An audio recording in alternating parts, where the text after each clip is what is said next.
We just had our first snow of the year, and I wanted to do a video on cold tolerance and Wim Hof method and how that has helped my brain injury symptoms.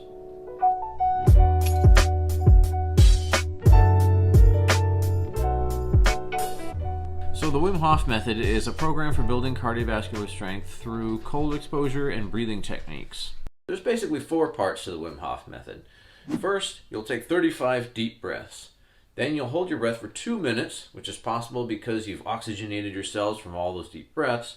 Then you'll do a pressurized breath hold. And finally, the cold exposure to build cold tolerance.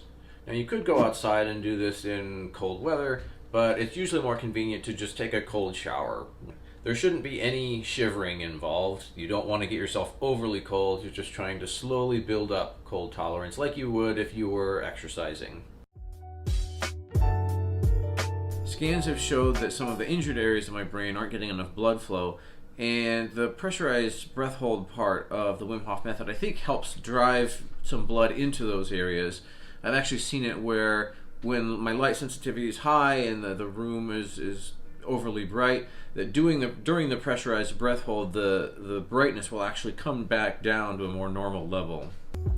One benefit of the cold tolerance is that you don't get cold as easily. I had some neurological problems that caused me to get so cold I just with a heavy coat was shivering really hard, and having the cold tolerance helped a little bit with that.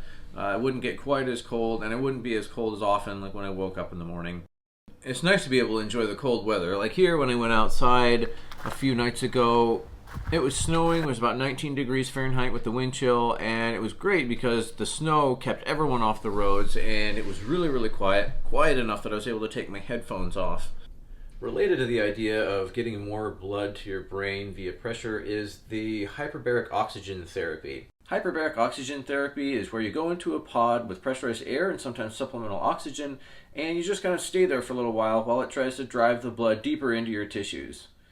Overall, it's pretty comfortable. I could see how it could get a little claustrophobic for some people, but for me it wasn't bad. The main thing for me was that the sound of the motor was kind of hard with my sound sensitivity, but overall not bad. Best of luck looking into cold tolerance for your symptoms, and I look forward to seeing you in the next one.